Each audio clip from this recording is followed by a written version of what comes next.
नमस्कार। Spread piece channel में आपका स्वागत है। आज हम आपको सुनाएंगे मन्नू भंडारी की एक खूबसूरत कहानी, स्त्री सुबोधिनी। प्यारी बहनों, न तो मैं कोई विचारक हूं, न प्रचारक, न लेखक, न शिक्षक।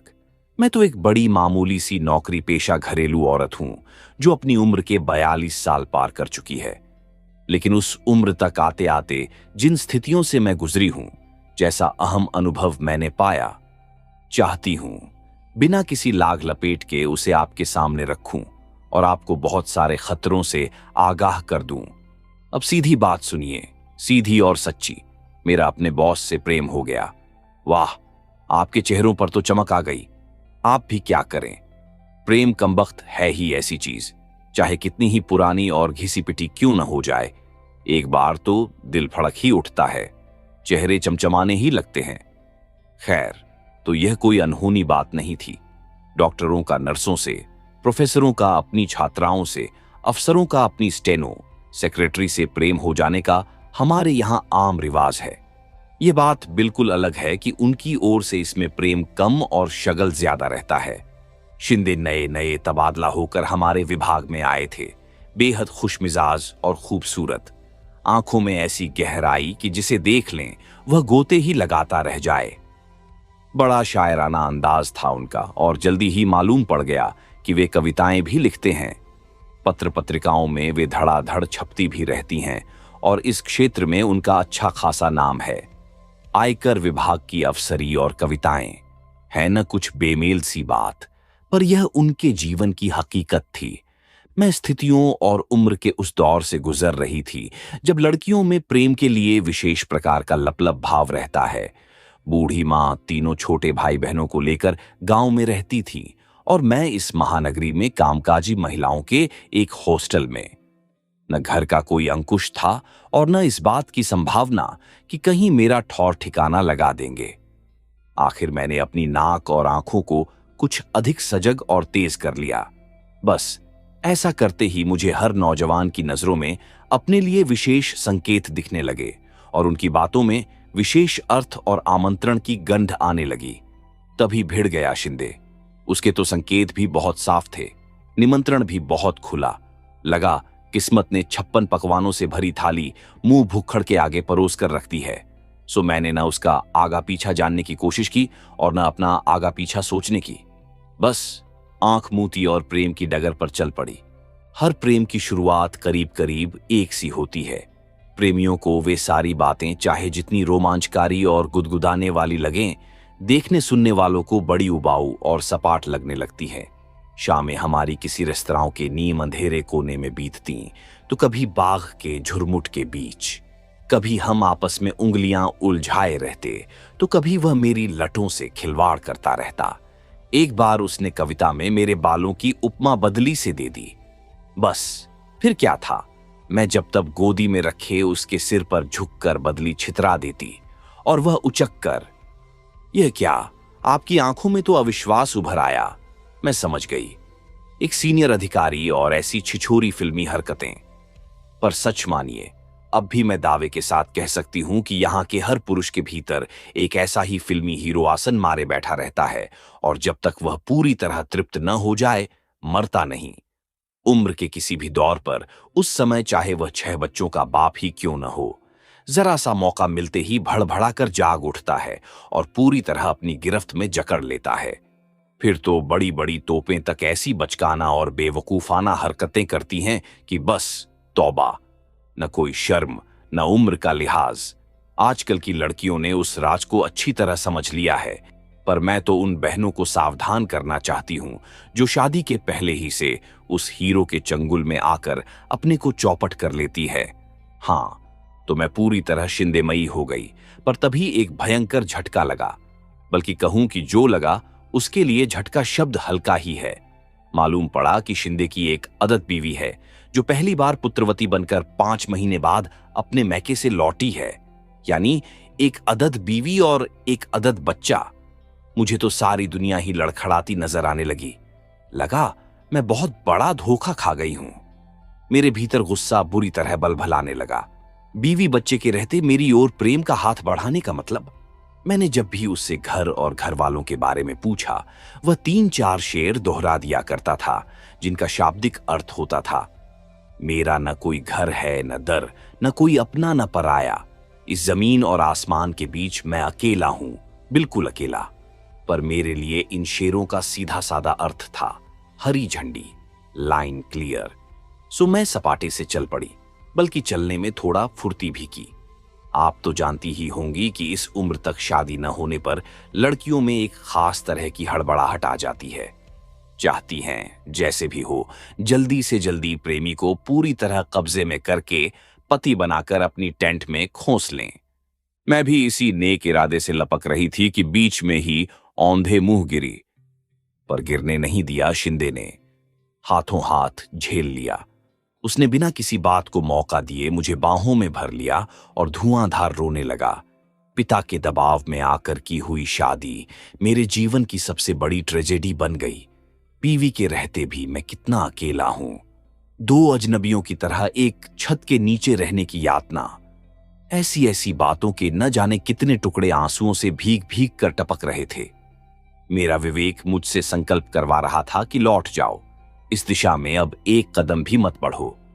मैं रो रो कर अपना संकल्प दोहरा रही थी, वह रो रो कर अपना दुख दोहरा रहा था। इसी तरह हम 2-3 बार और मिले, वही बातें, वही रोना। मैंने सोचा था कि आंसुओं के साथ मैं अपना सारा प्रेम और गम भी बहा दूंगी और हमेशा के लिए अलविदा कहकर लौट जाऊंगी। पर हुआ एकदम उल्टा। आंसुओं के जल से सींचकर प्रेम की बेल तो और ज्यादा लहलहा उठी। अब देखिए ना, मीरा का पद, आंसू वन जल सींच सींच, बचपन से पढ़ा था। पर हम सबकी ट्रेजेडी यही है कि स्कूली शिक्षा को जीवन में गुणते नहीं। शिक्षा एक तरफ, जीवन एक तरफ, और इसीलिए ठोकर खाते हैं। यही हुआ। उसका दुखी और दयनीय चेहरा देखकर मेरे मन में प्रेम का ज्वार उमड़ने लगा। उसके आंसुओं ने प्रेम को इतना गीला और रपटीला बना दिया कि वापस मुड़ने को तैयार मेरा पैर अपने आप को स्वाहा करने के लिए आगे बढ़ गया। शिंदे इस मैदान का पक्का खिलाड़ी था। मेरे असमंजस और दुविधा को छठ भांप गया। केवल भांप ही नहीं गया, वरन उसने यह भी महसूस कर लिया कि बीवी की उपस्थिति से हमारे प्रेम में आपातकालीन स्थिति पैदा हो गई है। अब यदि इसे बचाकर रखना है तो प्रेम करने के तरीके में एक क्रांतिकारी परिवर्तन लाना होगा। बिना उसके मामला चलने वाला नजर नहीं आ रहा था। रेस्तरां और बाग बगीचों के बीच तो यह परिवर्तन आ नहीं सकता था। इसलिए बड़ी शिद्दत के साथ एक कमरे की तलब महसूस होने लगी। 3-4 कमरा मुलाकातों में ही मैंने समझ लिया कि इन मुलाकातों के कारण उसके भीतर किसी तरह का अपराध बोध या कुछ गलत करने का भाव लेशमात्र भी नहीं है। वह काफी तृप्त और छका हुआ लगता था। मुझे समझते देर नहीं लगी कि शरीर के स्तर पर भी मैंने अपने को उसके लिए अनिवार्य बना लिया है। मुझे पक्का विश्वास हो गया कि मेरा यह समर्पण तुरुप के इक्के की तरह कारगर सिद्ध होगा और बाजी मेरे हाथ। निश्चय ही इन मुलाकातों ने मेरे प्रेम को बड़ी मजबूत बैसाखियां थमा दी और मेरे लड़खड़ाते कदम फिर जम गए। वह मेरे साथ भविष्य की योजनाएं बनाता, पर उन्हें अमल में लाए तब तक के लिए एक मौन समझौता हम लोगों के बीच हो गया। अपना शरीर, अपनी भावनाएं उसने मेरे जिम्मे कर दी और घर, बच्चा, बूढ़ा बाप और सारी पारिवारिक खिचखिच बीवी के जिम्मे। इस विभाजन में मैं कुछ समय के लिए परम प्रसन्न। यूं भी इस उम्र में आदमी को सबसे ज्यादा भरोसा अपने शरीर पर ही होता है। शरीर पा लिया, समझो दुनिया जहान हथिया लिया। ऊपर से मुझे वह कभी बातों से तो कभी कविताओं से समझाता रहता कि मन और शरीर की पवित्र भूमि पर ही असली प्रेम पनपता है। घर की चहारदीवारी के बीच निरंतर होने वाली खिचखिच में तो वह मरता ही है। मैं समझती रहती और अपने को बहुत पुख्ता जमीन पर महसूस करती। वह बातें ही ऐसी करता कि संदेह की कोई गुंजाइश नहीं छोड़ता। मुझे पूरा विश्वास था कि एक दिन वह खूंटे से उखड़कर मेरी गिरफ्त में आ जाएगा।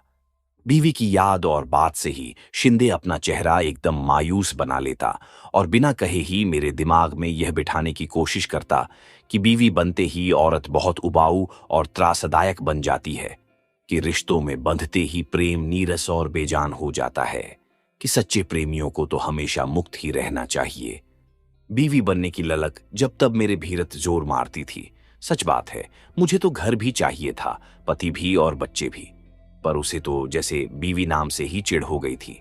कभी कभी तो वह अपनी बीवी के कर्कश स्वभाव और तुनक मिजाजी की बात करते करते रो तक पड़ता।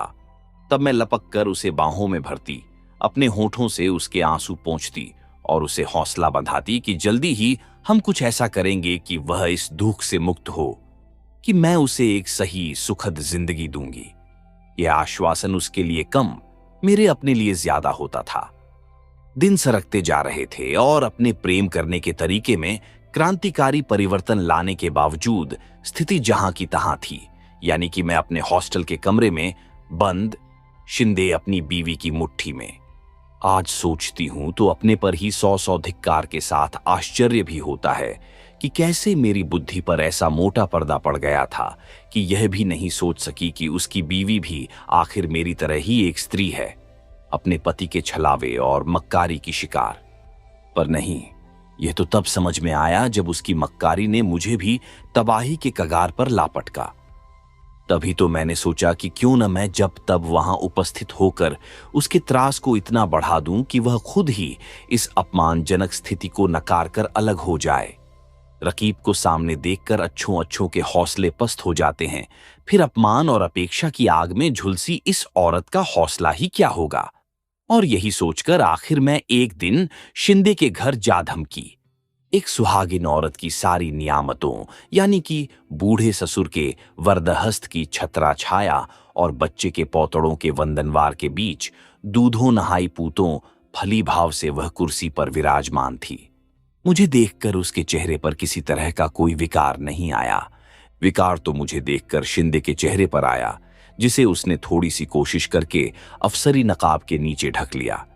दफ्तरी भाषा में दफ्तरी बातें करके उसने मुझे चलता किया, पर बाहर निकलते समय हाथ दबाकर लाड़ में लिपटी हल्की सी फटकार के साथ शाम को कमरे पर आने का निमंत्रण भी दे दिया। मैं उसकी बीवी को त्रस्त करने गई थी, पर खुद ही त्रस्त और पस्त होकर लौटी। मुझे आश्चर्य हो रहा था कि यह औरत है या मांस का लोंदा। इसका आदमी 3 साल से एक दूसरी लड़की के साथ मस्ती मार रहा है और उसे न कोई तकलीफ न कष्ट।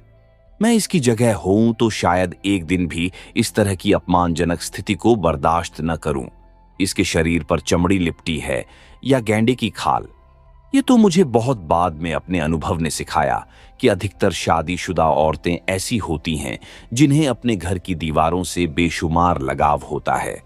इतना ज्यादा कि धीरे धीरे उन दीवारों को ही अपने शरीर के चारों ओर लपेट लेती है।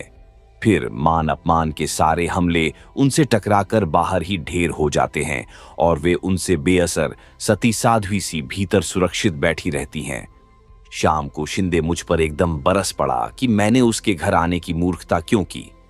कितना चौकस रहना पड़ता है उसे हर समय, जिससे उसकी बीवी को इस प्रसंग की हवा भी न लग सके, वरना तो वह शूरपणखा की तरह ऑफिस, परिवार और सारे शहर में हड़बोंग मचाकर रख देगी। मौका लगा तो मेरा झूंटा पकड़कर सड़क पर जूते लगवाएगी और बड़ी चालाकी से उसने मेरे मन में अपनी पत्नी के लिए, जिसे वह अक्सर कोतवाल कहता था, ढेर सारी नफरत और आक्रोश भर दिया। साथ ही जल्दबाजी करने की अपनी नादानी भरी मूर्खता पर मुझे बेहद शर्मिंदा भी किया। देखा आपने कि कैसे शातिराना अंदाज से पुरुष नफरत और गुस्से की सुई अपनी ओर से सरकाकर दोनों औरतं की ओर घुमा देता है। वे ही आपस में लड़े भिड़ें, कोसे गलियाएं, और वह जो असली गुनहगार है अपने पर आंच आए बिना आराम से दोनों का सुख भोगता रहे। वह समझाता कि सहजीवन का मधुरतम पक्ष तो हम भोग ही रहे हैं, मैं क्यों बेकार में शादी ब्याह और घर में जकड़कर इस मधुर संबंध का गला घोंटना चाहती हूं। और इसी चक्कर में वह मधु उड़ेलती हुई 3-4 फड़कती कविताएं मेरे नाम ठोंक देता। मेरे कंधों पर स्त्री पुरुष के संबंधों को एक नई दिशा देने का दायित्व है। अगली पीढ़ी अधिक स्वस्थ, अधिक मुक्त जिंदगी जी सके, उसके लिए हमें पहल करनी होगी, एक उदाहरण रखना होगा, चाहे उसके लिए हमें खाद ही क्यों न बनना पड़े। शिंदे तो ये बातें झाड़कर मजे से अपनी बीवी का बगलगीर हो जाता और मैं असली अर्थों में खाद बनी अपने कमरे में सड़ती रहती। तभी शिंदे का तबादला हो गया। मैं एक बार फिर डगमगा गई। मुझे लगा कि बस अब यह मेरी जिंदगी से निकला, पर उस समय तो बस शिंदे में ही प्राण बसते थे। लगता था उसके बिना जी नहीं सकूंगी। गलत सही की समझ ही कहाँ रह गई थी। मैं उसे पाना चाहती थी और वह मुझे खोना नहीं चाहता था। उसके साथ होटल में गुजारे वे दिन। मैं तो भूल ही गई कि हम दोनों के बीच कोई तीसरा भी है। तबीयत एकदम लहलहा उठी। इस बार उसने बाकायदा योजना बनाई कि पत्नी को अब यहां न बुलाकर उसके पिता के घर भेज देगा और धीरे धीरे उसे कानूनी कार्रवाई करने के लिए राजी कर लेगा। यदि नहीं हुई तो मजबूर करेगा। बातों का तो वह बादशाह था ही, पत्र लिखने में भी उसे कमाल हासिल था। शरीरों में जो दूरी आ गई थी उसे वह पत्रों की भाषा से पाटता रहता। पत्रों में मुझे वह दिव्य प्रेम का दर्शन समझाता। मेरे जन्मदिन पर अपने इसी दिव्य प्रेम में डुबोकर उसने एक खूबसूरत सा तोहफा मेरे लिए भेजा।